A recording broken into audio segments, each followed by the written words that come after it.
Hey everyone, I'm in Milford, New Hampshire with Chef Keith Saracen, correct? Absolutely. And Keith has a pop-up concept that he does throughout New England. It is called Aatma. Do I have that correct? Perfect. And I was going to say Aatma is the Hindi word for soul. Okay, perfect. And you have a particular love for Indian cuisine, right?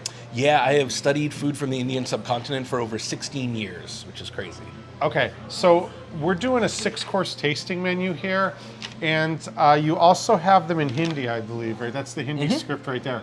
What are we starting with? So this is a version of pani puri, which is a very famous kind of street food, but we call this dhamaka, which stands for explosion. And in this we have an onion puri. Inside of that is a caramelized onion cream, a little bit of chili dusted pop rocks for that explosion, which brings me back to my childhood. So this is going to be a really fun bite. And then we pour a little bit of that tamarind water right over it, and in one shot we take it. Whoa, whoa, whoa, You can hear the pop rocks going like crazy. Why and why? Why? Could you explain that again? So pop rocks are an explosion for me. They're reminiscent of my childhood. And so since obviously I didn't grow up in India, this is what explosion means to me. Okay, is it okay to eat now? One shot. Okay, all right. Go for it. And you get that popping sensation, you get that cream. So it's a lot of kind of sets the tone for how crazy the meal is going to be. Okay. I don't know how to say thank you in Hindi, but I'm looking forward to the next 5 courses. Thank you, Keith. Dhanyavad. So this is the 2nd course. What can you tell me about this one? And so this is a fun play on idli chaat. So idli is typically something you find in the south of India. It's really all over now. Chaat is so ubiquitous as well, and you find a lot of great chaats in Delhi. And so this is my homage from New England to New Delhi. And the way that we do this is a couple of things. So one, this is a rice cake that's fermented with black lentil, and then we have some beautiful sweet and sour chutney on it.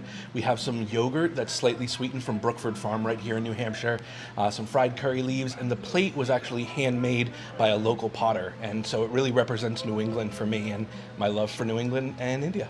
Okay, so with that said, I'm gonna eat it with a fork, I guess, right? Yeah, that's perfect.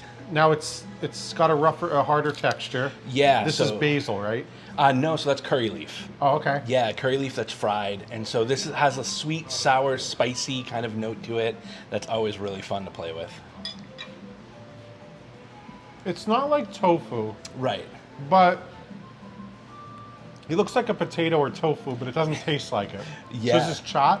Yeah, so this is chaat, and there's many kinds of chaat all across India. This would be an idli chaat. Course 3 is a tapioca pearl, correct? Yeah, so this is called sabaduna vada, and it's a tapioca dish that is kind of made into these kind of fried fritters. In it, you'll find mashed potato, a little bit of peanut, and then there's a couple of cool things. There's a beautiful green chutney mayo, and the red in the middle is preserved methley plums from Kimball Fruit Farm right here in the New Hampshire area. And it's fun to be able to really take produce, stretch that, and then ferment it and have all these wonderful flavors. Huh? So when I first said to you, I said, Keith, is this a lentil fritter? You said like I sort of was correct, but when you do these pop-up events, is it always a tasting menu? Yeah, so we love to do tasting menus, and the reason is we want to highlight different regions. So this dish is inspired by the Maharashtra region. Okay, and you can see that right there. I neglected to mention this, that it does mention the region right under here, and I'm going to butcher it. How do you say the region? Maharashtra? Maharashtra, yeah. Okay. How many regions have you been to, by the way? So, crazy enough, I haven't been to any in 16 years. I was about to get on a flight not too long ago, and my girlfriend went into the hospital. And it's been crazy, but I study with my professor, who is an archaeologist out of Mumbai. His name's Dr. Kudosh Dalal. All right, so well, it's heartbreaking. All right, well, thank you very much. I'm You're looking so forward welcome. to the last half of the menu. You This got wouldn't it. be a visit to New England without some lobster. Now, I don't know if lobster is much of a thing in India, but I'd love for you to explain this dish. Sure. So again, a lot of what we do at Aatma is take me, who is a New Englander through and through, and blend it with a culture that I love so much. So this is my version of from Maine to Mumbai. So this is a ghee poached Maine lobster. Underneath that, we have something called bel puri, and the connection to this dish is this. In New England, a lot of times in the summer, what we'll do is we'll go down to the beach, we'll order lobster rolls. Well, in Mumbai, you go down to the beach and you have bel puri. So these are things that were a natural synergy for me. The tweel or the basket that you see is this wonderful, basically honeycomb structure made out of all-purpose flour, ghee, a little bit of sugar, and then crushed garam masala that we powder in-house, and also take a wonderful Kashmiri chili. So there's a lot of fun flavors in this that remind me of my love for both. So is that what gives it the light orange tint? Exactly. Okay. Good eye. Yep, absolutely. I actually have garam masala in my cabinet at home. Nice. I've only used it once or twice. It's used as a finishing spice a lot of times, and there's so many styles of garam masala, so I think you'll enjoy this one a lot. Okay, so I just have to ask, I'm sorry if I'm making you repeat yourself, but what are these little corn or chip-looking things? Yeah, so this is bel puri, and bel puri is a mixture of like puffed rice, puffed grains. It typically has what's known as a sweet and sour chutney to it, and the bottom has a pea kind of foam / cream that we do with this. And the reason we like that is it gives a freshness, and the peas we use are pigeon peas that come right from Gujarat. Yeah, so from Maine to Mumbai. Yeah. When you're having fun, and it's time for our final savory course. Now, I've only ever seen duck on an Indian menu one other time, and it was right off the Forest Hills station on the Orange Line. I believe that would be Jamaica Plain. But anyway, we got a duck dish here with, tell me what kind of glaze do we have at the bottom? Sure, so here's what we have. The pink is a dahi, which is kind of the Hindi word for yogurt. It's a beetroot yogurt. That gives it an earthiness to this thing. The dish is kind of a bit of a monster, right? So we have duck, which surprisingly is used in India. You find it in Maharashtra, and you find some in Kerala, and then in the northeast side of India as well. Okay. Not super common, but the rub and the masala on this is from Kolhapur. Okay, you could really see it. If you look in there. It looks almost like barbecue in Texas or something, like the way it's just layered on there. And whenever you work with spices, it's easy to burn them, so we have to really do a low and slow process to this. And then what we have, these beautiful things called vadas, which are kind of like savory donuts. They have that half circle there. Yes. And then to bring it all together, we have poha, and poha is a flattened rice. Typically it's had for breakfast, but it reminds me so much of a wonderful stir fry and like a kind of a fried rice, and it works so good with the dish. So I think you'll like this one. Okay, great. You can see the rub on the outer layer.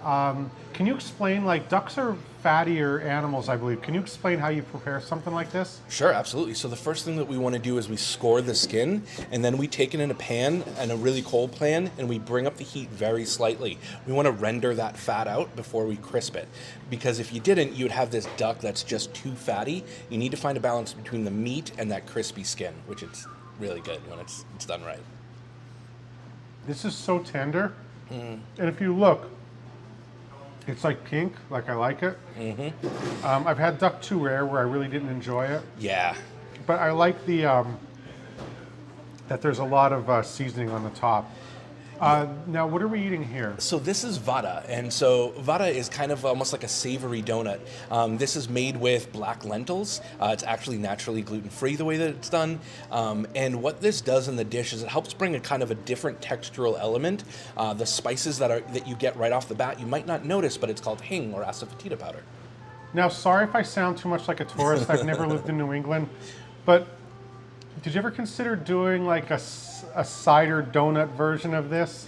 So the cider donuts are so sweet and so delicious. We're experimenting with a couple of ways of fermenting it to give it a sourer component, because that's exactly where we want to go. We want to keep bringing New England into these dishes. All right, well, you're welcome. Thank you so much. All right. Okay, so now I'm with pastry chef Robert Gonzalez, and he's prepared the final course, rose milk chocolate apple. Is that correct? Correct. Okay, this looks really well prepared, like a lot went into this.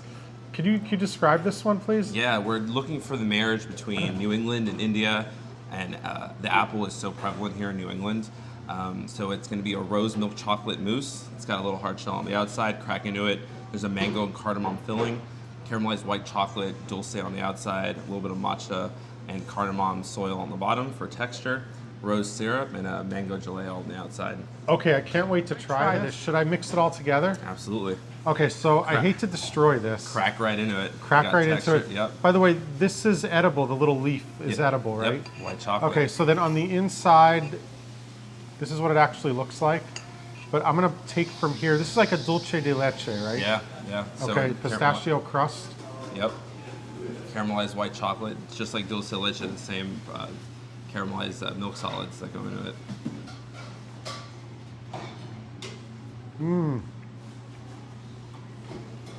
I like sweet. It's super sweet. It's crunchy. I like, this dish wouldn't be the same without the crushed pistachio. But what is the yellow in the middle? Mango and cardamom. It's a gel. Okay, so it's a mango cardamom gel. Okay, this is delicious. I've had like 6 courses here. I know it's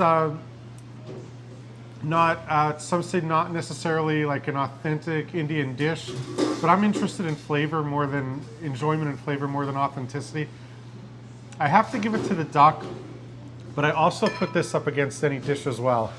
Like I can't live on dessert, but if I could, I would be happy trying this every day, every week maybe. So yeah, thank you very much. I love what you and Chef Keith have done. And I just want to ask you a question. He said you do these all over New England. Yes. Okay. Do you ever do them in Milford, or is this kind of a special thing? This is a special thing. Okay. Go place to place. Okay. See wherever we're going to be doing the next dinner, and there's always a theme to it, wherever we may go. All right. Well, I wish you the best of luck, Thank and you. I highly recommend having this experience. Follow them at Aatma. I believe it's just Aatma Restaurant on Aatma Instagram. Restaurant, yep. At Instagram. And if you like this video, if you like the other, want to see some of my other videos, I believe this is my first New England video. But anything else, hit the subscribe button, share this video with your friends, and thank you very much.